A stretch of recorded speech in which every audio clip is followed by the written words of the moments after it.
Okay, quick video for myself, Harvey Goldman. No cuts, no edits, no filters, and no hair. And yes, I am absolutely wearing a cardigan.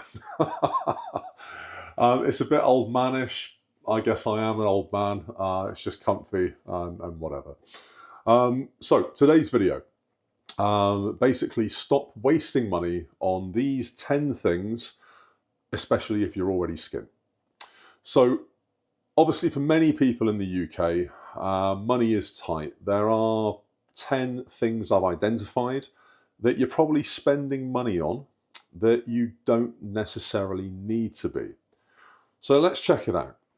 So number one, branded groceries. And anybody that's been following my channel or seen any of my other videos knows that I'm massive on yellow label shops. That's how I get my branded items, especially things like meat, especially things like branded breads, that type of thing. But you can get generic products that, given a little bit of TLC with a decent spice rack, will taste almost, if not just as good as the big names.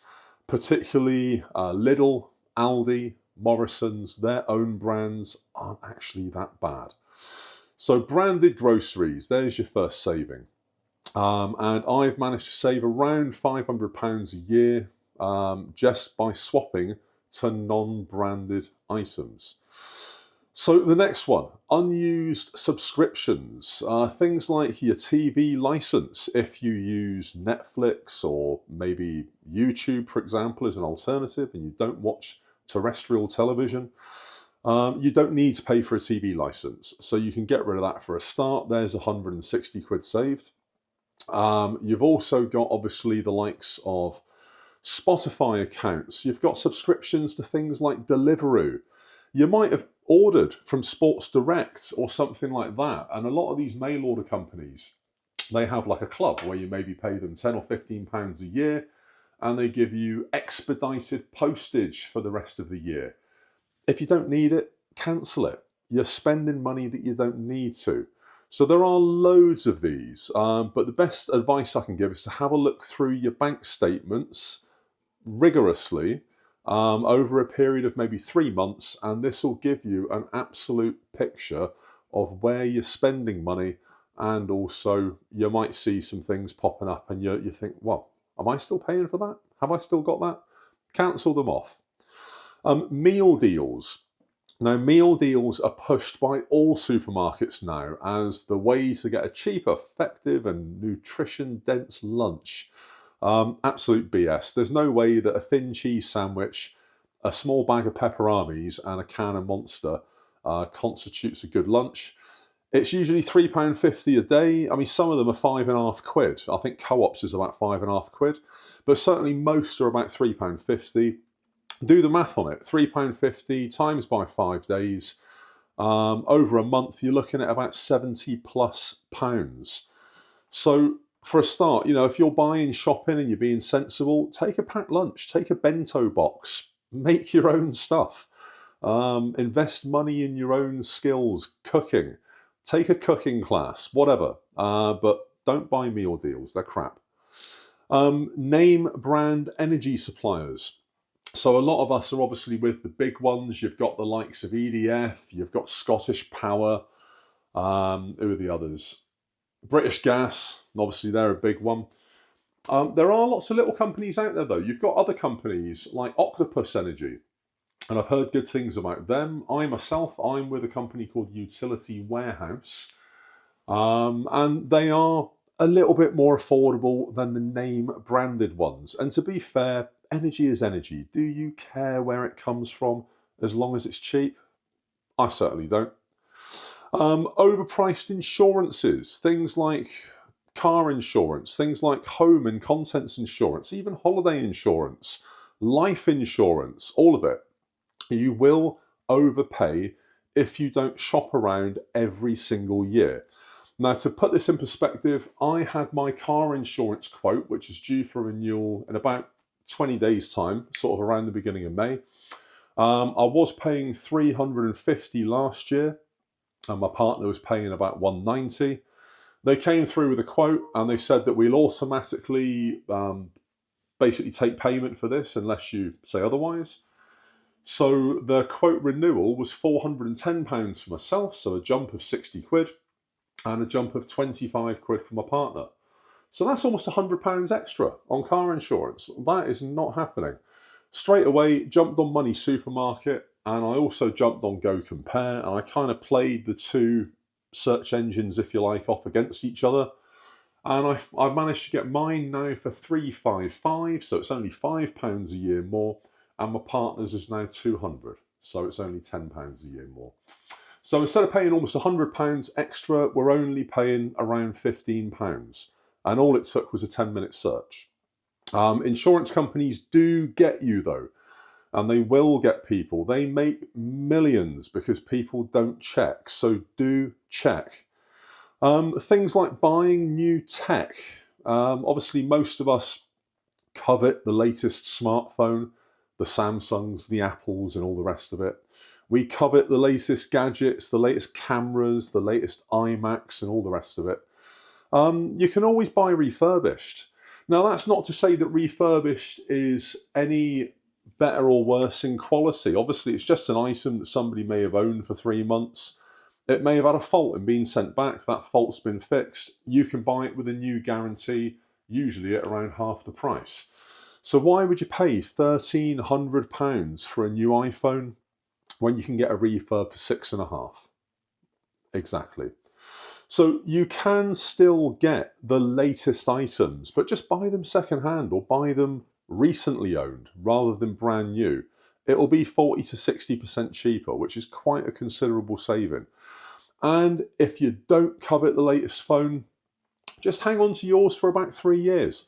Most phones now are so good that the updates that you get with things like RAM, things like screen resolution, things like camera, which are kind of the main 3 things that people care about when they buy a phone, the updates are so infinitesimal that it's not really worth selling an item that you paid £1,300 for 12 months ago for £400, £500 just to go and buy literally the same item, or an item that's almost on the same par as the one that you sold for another £1,300.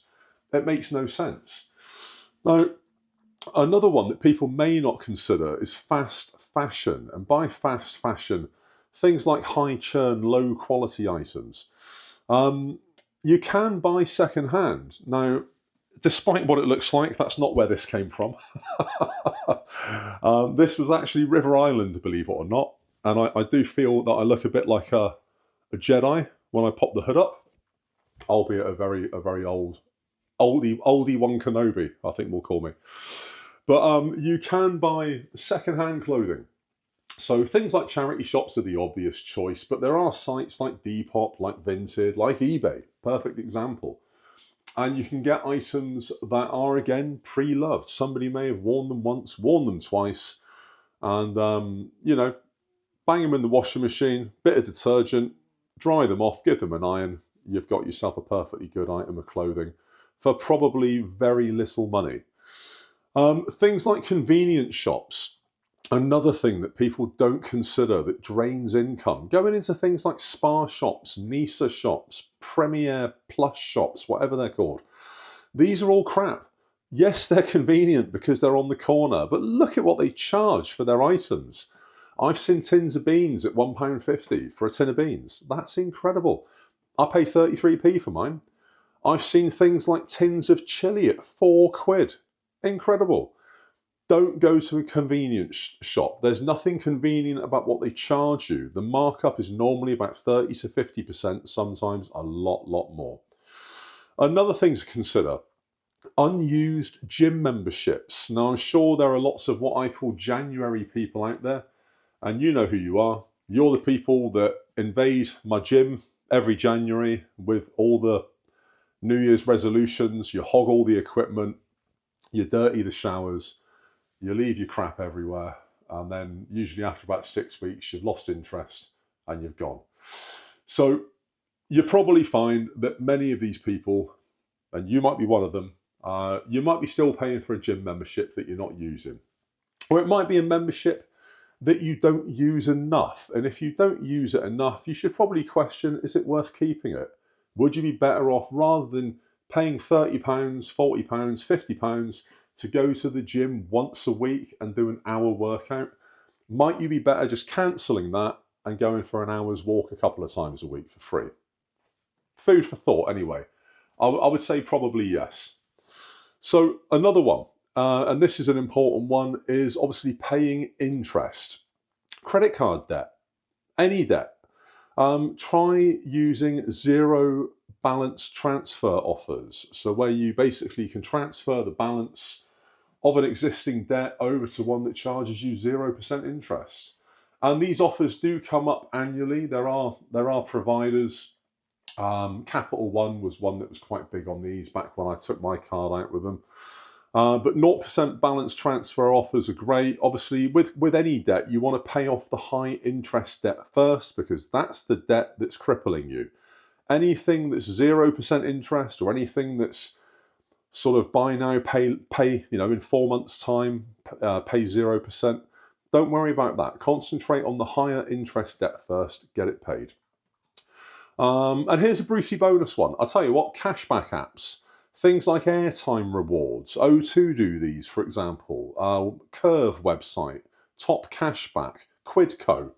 These are apps and websites that basically give you a little bit of money back for things that you're probably going to buy anyway. Quidco is probably the best example of this, to be fair. Let's just say you're going to go to Sports Direct, you're going to buy a coat, you buy it through the Quidco app, you might get £2 back on a £50 spend. Now, it doesn't sound like much, but if you think you might be doing this, buying items for your kids, buying school shoes, socks for your partner, whatever it might be, all of these savings mount up. Quidco works, I think, at Sports Direct, places like Boots and so on. And take advantage of it. It's basically free money. If you're going to buy the products anyway, you may as well buy them through the app and save a little bit more. So that's my 2 pence. Let me know what you think in the comments. If you've got any smart hacks, great, let's hear them. If you think mine are terrible, great, let me know. I want to hear about it. YouTube's going to put another video there. Be fantastic if you'd watch it. Like, follow, subscribe, ring the bell, all that jazz. Another video tomorrow. Goldman, peace out.